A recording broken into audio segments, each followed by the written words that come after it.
कुलदीप, श्रीमान क्या मैं अंदर आ सकता हूँ? आइए। नमस्कार श्रीमान। नमस्कार, बैठिए।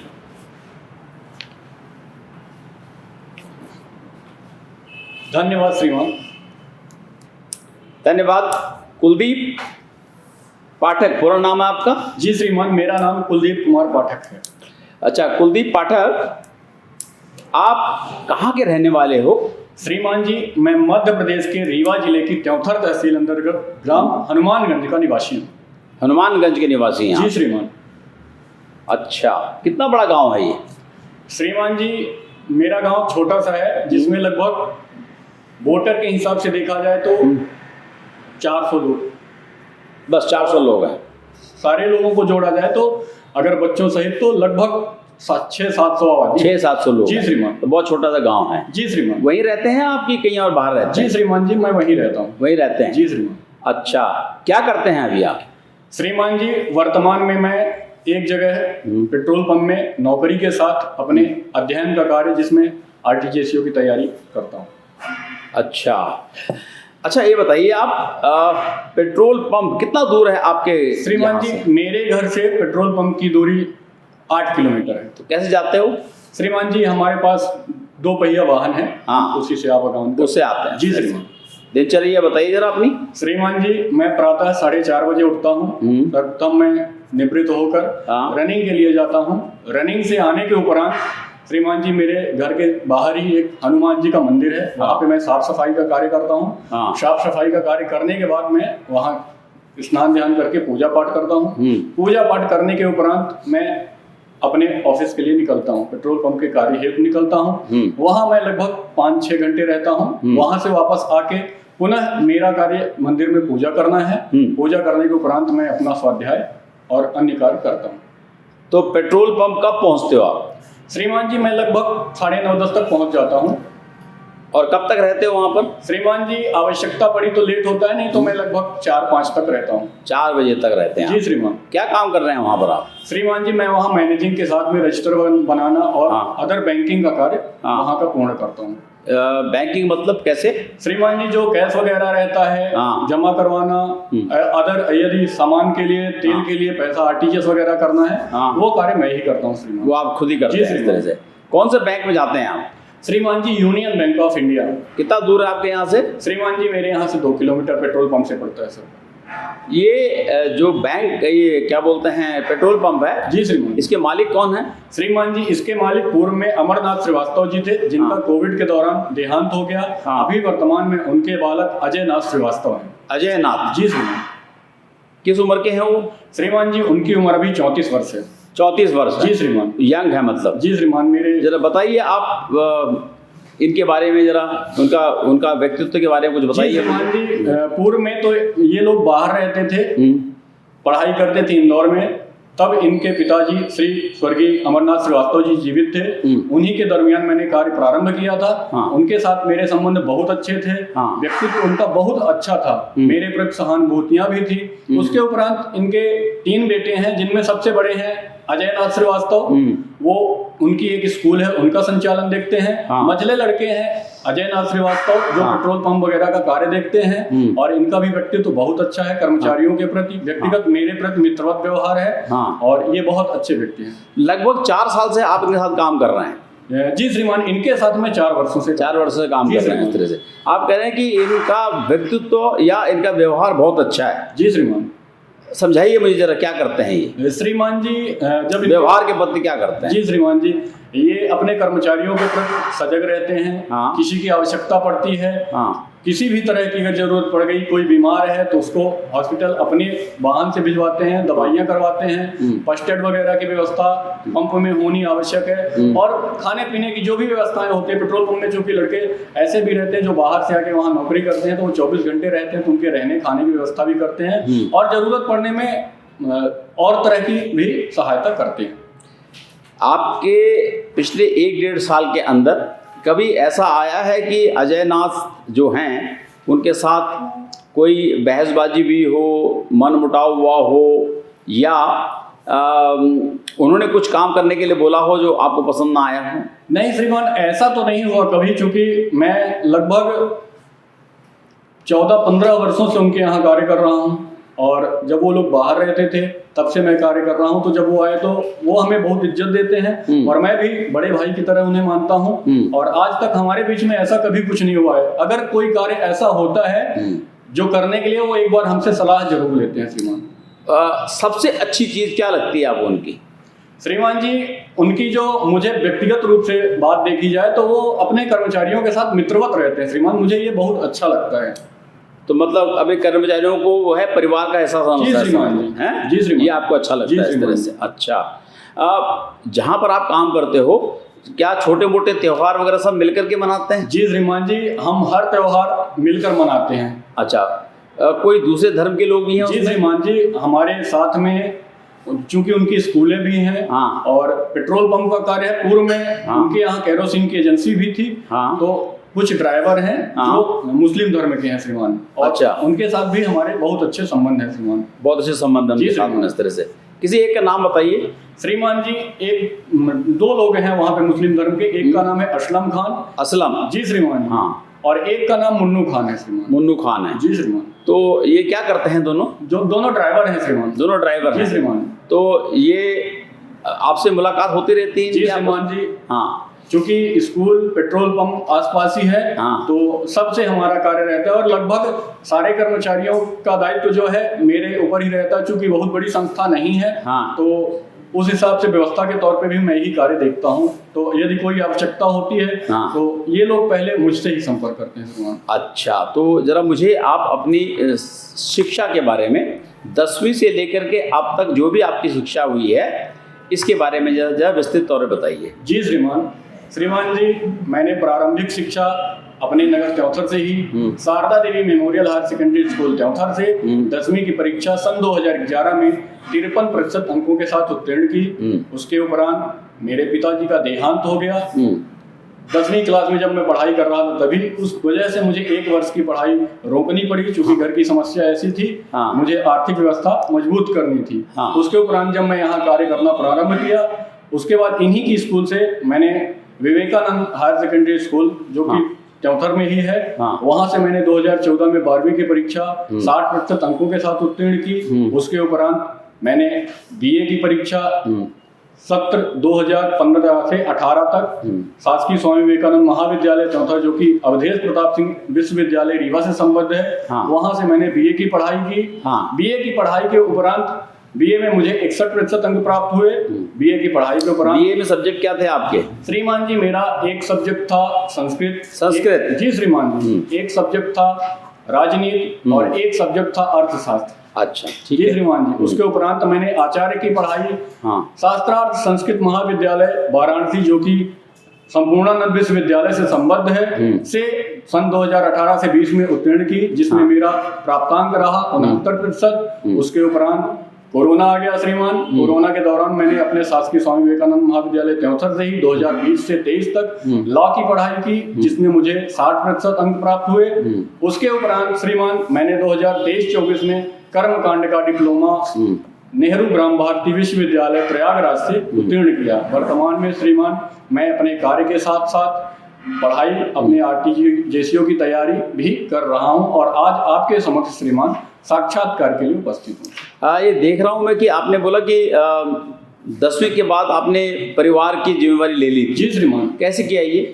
श्रीमान जी, जब मैं 10वीं की पढ़ाई कर रहा था उस समय मेरे पिताजी का स्वर्गवास, जो कि मुंबई में एक प्राइवेट कर्मचारी थे, वहाँ एक्सीडेंट के दौरान उनकी दुर्घटना में मृत्यु हो गई।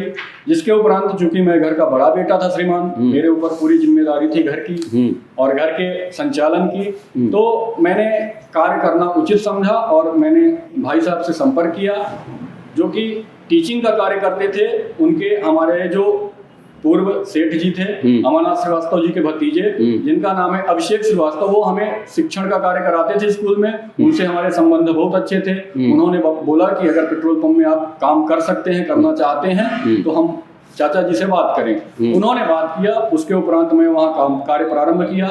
वहाँ मेरा संबंध सबसे बहुत अच्छा रहा। खासकर जो मेरे पूर्व सेठ जी थे स्वर्गीय अमरनाथ श्रीवास्तव जी, उनसे मेरे संबंध बहुत अच्छे थे, एकदम घरेलू टाइप के, जिनकी सहायता से मैंने पढ़ाई भी पूर्ण की और साथ में कार्य के साथ अपने परिवार की जिम्मेदारी भी निभाई। आप जरा मुझे परिवार के बारे में फिर जरा विस्तार से बताइए। जी श्रीमान जी, जैसा कि मैंने आपको बताया, मेरे पिताजी का देहांत सन 2010 में हो चुका था। उनके उपरांत मेरे घर में वर्तमान में मेरे घर की मुखिया मेरी माता जी श्रीमती सुमन देवी पाठक, जो कि गृहिणी हैं और एक बहुत अच्छी मेरी मार्गदर्शक रही हैं। उनसे मेरा संबंध पुत्र और माता के अलावा भी एक गुरु शिष्य की तरह रहा है, जो मुझे हर समय मार्गदर्शन करती रही हैं। उनके उपरांत सबसे बड़ा बेटा मैं हूँ। मुझसे छोटी 2 बहनें हैं और सबसे छोटा भाई है।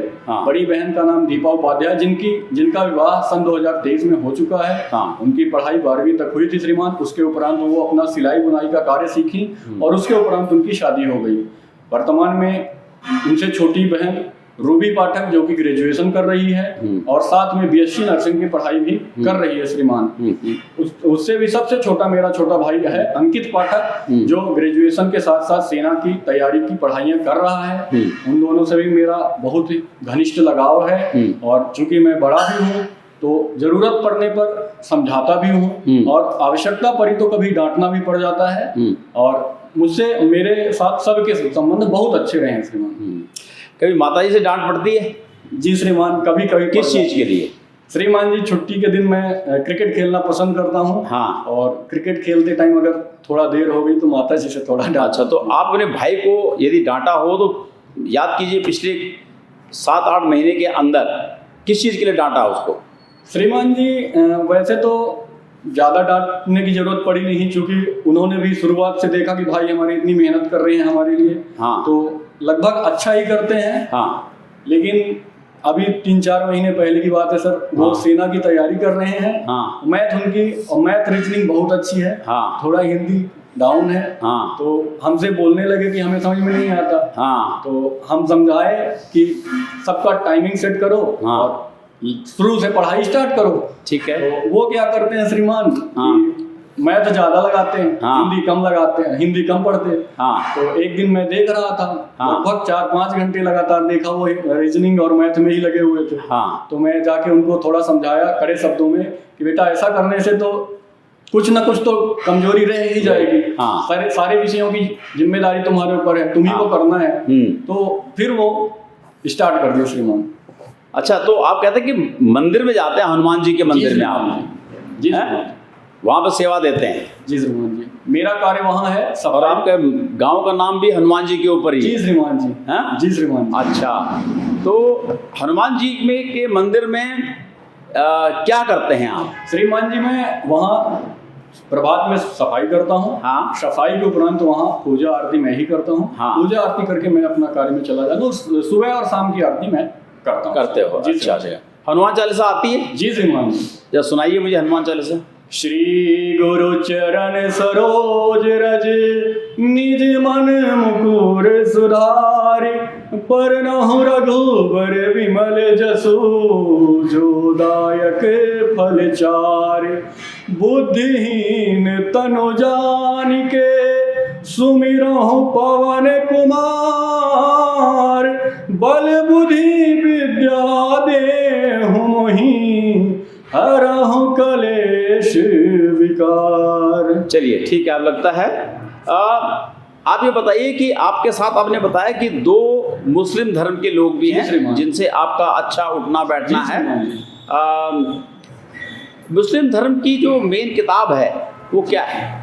जी श्रीमान जी, उनकी जो प्रमुख किताब है वो कुरान है और एक हदीस भी चलती है श्रीमान जी।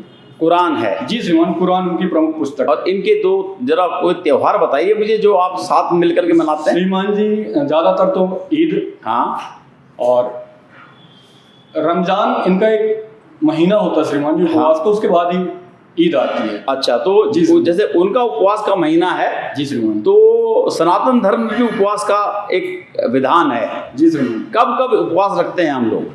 श्रीमान जी, उपवास किसी भी स्पेशल तिथि में रखा जाता है, हाँ। या फिर किसी भगवान के नाम पर भी रखा जाता है।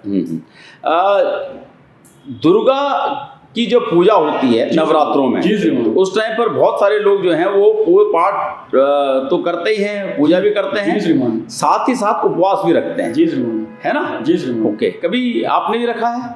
श्रीमान जी, उपवास मैं ज्यादातर जन्माष्टमी में रखते जी हैं? श्रीमान जी, एक बार रखता हूँ साहब। अच्छा, तो दुर्गा सप्तशती के बारे में कोई नॉलेज है आपको? जी श्रीमान जी, दुर्गा सप्तशती जो माता की आराधना के लिए ही बनाई गई है, हाँ। मार्कंडेय पुराण से ली गई है, हाँ। जिसके ऋषि महर्षि मार्कंडेय जी हैं। जी, सुनाइए मुझे दुर्गा सप्तशती के कोई सा भी श्लोक सुनाइए आप। जी श्रीमान जी। ओम खड्गम चक्र गदे सुचाप परिघान शूलं भुसुण्डीं शिरः शंखं संदधतीं करत्रिनयनां शर्वाङ्गभूषावृतां नीलाश्मद्युतिमाशपाददशकां सेवे महाकालिकां यामास्तौ स्वपिते हरौ कमलजो हन्तुं मधुं कैटभम्। कर्मकांड आता है आपको करना? जी श्रीमान जी, मैंने कर्मकांड की पढ़ाई भी की है और प्रैक्टिकल तो कम किया है श्रीमान, लेकिन मुझे कर्मकांड आता है, मैं करा सकता हूँ श्रीमान। आप, मैं देख रहा हूँ कि आपने इंटरव्यू पहले 2 बार दे चुके हैं आप। श्रीमान जी, मैं इंटरव्यू 1 बार दे चुका हूँ श्रीमान। एक बार इंटरव्यू दिया है? जी श्रीमान, पिछले वर्ष ही मैंने इंटरव्यू दिया तो था। क्या हुआ था इंटरव्यू जो है में सफलता क्यों नहीं मिली? श्रीमान जी, मैंने पूर्ण प्रयास किया था अपनी तरफ से। अब मेरे अंदर क्या कमियां थी ये तो साक्षात्कार में जो बोर्ड समिति थी उन्हीं लोग को पता है, लेकिन मुझे जहां तक ऐसा लगा कि मैं पहली दफा इंटरव्यू दिया, मेरे अंदर थोड़ी हिचकिचाहट भी रही, और जिसकी वजह से मुझे ऐसा लगता है कि मेरा चयन या तो कोई अन्य कारण भी हो सकता है, इस विषय में मुझे तो ज्ञात नहीं श्रीमान, लेकिन मुझे जैसा जहां तक लगता है मेरा प्रमुख कारण जो था, मेरे अंदर की थोड़ी घबराहट थी, वही मेन वजह हो सकती है जिसकी वजह से मेरा चयन नहीं। तो पिछली बार से इस बार अपने अंदर क्या बदलाव लेकर के आए हो? श्रीमान जी, सेना जो चाहती है, सर्वप्रमुख एक निडर साहसिक व्यक्तित्व चाहती है, और मैंने काफी प्रयास किया है कि मेरे अंदर जो घबराहट है वो ना रहे, जिससे कि मुझे कोई भी अपनी बात कहने या रखने में किसी भी तरह की समस्या ना हो। एक जो भारत में सेना में धर्मगुरु होते हैं, जी श्रीमान, उनके कोई 2 या 3 ऐसे लक्षण बताइए जो होने ही चाहिए उसमें। श्रीमान जी, धर्मगुरु तो बाद में बनते हैं, सेना में सब सर्वप्रमुख कोई भी व्यक्ति हो, एक सैनिक बनता है, चाहे वह अधिकारी हो, धर्मगुरु हो या एक सिपाही हो, सबसे प्रथम वह सैनिक बनता है। हाँ। तो उसके अंदर प्रथमतया तो अनुशासन होना बहुत जरूरी है। हाँ। अनुशासन के साथ साथ अपने यूनिट, अपने देश के प्रति समर्पण का होना अति आवश्यक है। उसके बिना उसका व्यक्तित्व बहुत ही व्यक्तित्व ही नहीं माना जाएगा यदि उसके अंदर संस्कार, समिति के अपने देश के प्रति समर्पण और अनुशासन नहीं है। तो आप ये क्यों मानते हैं कि आपके अंदर ये 2 क्वालिटी जो हैं वो हैं और जो आपको सफल बनाने में मदद करेंगी? श्रीमान जी, जैसा कि मैंने आपको बताया, मैं जब 14 वर्ष पूर्ण किया उसके बाद से ही मैंने अपने परिवार की जिम्मेदारी ली, और जहां मैंने कार्य किया उसके पूर्व में भी मैंने जहां अध्ययन किया, मैं एक बहुत ही अनुशासित छात्र रहा हूं। अनुशासित छात्र के उपरांत मैं एक अनुशासित व्यक्ति रहा हूँ समाज में या अपने कार्यालय में, और अनुशासन के अलावा मैं अपने कार्य के प्रति जिम्मेदार और समर्पित रहा हूँ श्रीमान, और मैं यह समझता हूँ कि मैं एक अनुशासित और समर्पित व्यक्ति हूँ। अच्छा, आपने लॉ की पढ़ाई भी की? जी श्रीमान जी। क्या कारण था लॉ की पढ़ाई करने? श्रीमान जी, कारण यह था, मैं तो शुरू से ही सेना में आना चाहता था, किन्हीं कारणों बस मेरा चयन सैनिक के तौर पे नहीं हो, सिपाही के तौर पे नहीं हो सका। उसके उपरांत मैंने धर्मगुरु की तैयारी प्रारंभ की। हाँ। धर्मगुरु की तैयारी को प्रारंभ करने के उपरांत ऐसा हुआ श्रीमान, मैंने बीए में संस्कृत लिया था। पहले सेना में बीए के बेस पे लिया जाता था, जिसमें बीए में हिंदी या तो संस्कृत 2 में से एक सब्जेक्ट चाहिए था। हाँ। लेकिन 2018 में ऐसा परिवर्तन आया सेना द्वारा कि कहा गया कि या तो आपके पास शास्त्री के साथ कर्मकांड का डिप्लोमा हो या आचार्य हो। तब मैंने आचार्य की पढ़ाई की। आचार्य की पढ़ाई के दरमियान ही कोरोना का दौर आ गया, जिस समय सब कुछ प्रतिबंधित हो गया। सेना में भर्तियां भी लगभग बंद ही हो गई, चूंकि दौर ऐसा चल रहा था और मेरी पढ़ाइयां लगभग पूरी हो चुकी थी।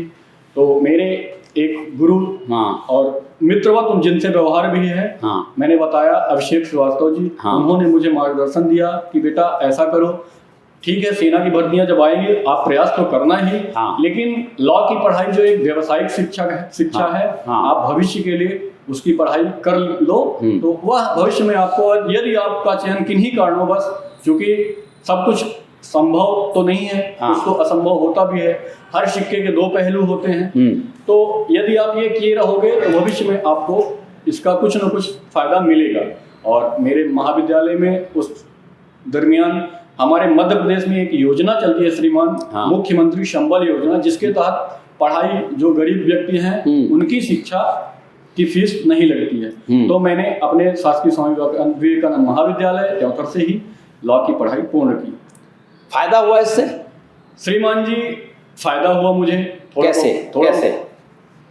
श्रीमान जी, मुझे थोड़ा बहुत ज्ञान भी अर्जित हुआ लॉ के विषय में, विशेषतः लेबर के संबंध में जो लेबर कोड वगैरह बनते हैं श्रीमान जी, जो हमारे यहाँ पूर्व में रही हैं व्यवस्थाएं, उसके विषय में मुझे जानकारियां भी प्राप्त हुई, क्योंकि मैं ऐसे कार्य से जुड़ा रहा हूँ जहाँ पे कभी कभी मैंने बताया श्रीमान आपसे कि हमारे जो वर्तमान मालिक मुखिया हैं अजय नाथ श्रीवास्तव जी, हमसे कभी कभी सलाह भी लेते रहते हैं कार्य के विषय में, तो उसके विषय में मुझे बताने का अवसर भी प्राप्त होता है और मैं सही जानकारियां भी दे पाता हूँ। वर्तमान में मैं धर्मगुरु की तैयारी कर रहा हूँ श्रीमान। मैं अपनी तरफ से पूर्ण निष्ठा से लगा हूँ कि मेरा चयन इस पद पर हो जाए, क्योंकि मेरे परिवार की स्थिति भी ऐसी है जहाँ पे एक आय का स्रोत भी चाहिए, और यदि मेरा चयन धर्मगुरु में होता है तो मैं अपने आप को स्वयं को गौरवान्वित महसूस करूंगा, मेरा परिवार भी गौरवान्वित महसूस करेगा, क्योंकि मैं बचपन से ही सेना में आने के लिए लालायित था श्रीमान। अभी बताइए कि आजकल हमारे बगल में एक देश है बांग्लादेश। जी श्रीमान। और बहुत परेशानी चल रही है बांग्लादेश के अंदर। जी श्रीमान। उसका हिंदुस्तान के ऊपर, हमारे देश के ऊपर क्या असर पड़ता है? श्रीमान जी, किसी भी देश के लिए पड़ोसी का संतुलित रहना बहुत ही आवश्यक है। वर्तमान में बांग्लादेश में पिछले 1.5 वर्षों से जो चल रहा है, पिछले वर्ष की ही बात है जब बांग्लादेश की जो स्थायी सरकार थी, उसकी जो प्रधानमंत्री थी आदरणीय शेख हसीना जी, जिनकी सरकार गिर गई, उनको त्याग पत्र देकर देश छोड़ना पड़ा, जिसका प्रमुख कारण वहाँ की रिजर्वेशन व्यवस्था थी और कुछ ना कुछ उनकी भी त्रुटियां रही होंगी, इस विषय में मुझे ज्यादा जानकारी नहीं है श्रीमान। किंतु वर्तमान में जो वहाँ आंतरिक संचालक के तौर पे हैं यूनुस खान जी, वो उनका झुकाव ज्यादातर चाइना और पाकिस्तान की तरफ रहा है, क्योंकि पाकिस्तान से हमारे देश के संबंध पूर्व से ही बहुत अच्छे नहीं रहे हैं। इस वजह से वहाँ की आंतरिक शांति और हमारे देश के प्रति ज़्यादा झुकाव नहीं है, जो हमारे लिए अच्छा नहीं है। कुलदीप, अपने अंदर कौन सी ऐसी चीज़ है जो जल्दी से जल्दी इम्प्रूव करना चाहते हैं या हटाना चाहते हैं? श्रीमान जी, इम्प्रूव तो मैं अपने ज्ञान को और बेहतर, निरंतर बेहतर करते रहना चाहता हूँ। यदि कमी की बात की जाए श्रीमान, तो मेरी रनिंग तो अच्छी है, लेकिन मैं पुलअप्स थोड़े कम मार पाता हूँ श्रीमान। तो मैं प्रयास करूंगा कि वह मैं शीघ्र अतिशीघ्र थोड़ा बढ़ा सकूं श्रीमान। तो आप कहें कि धर्म का ज्ञान थोड़ा कम है?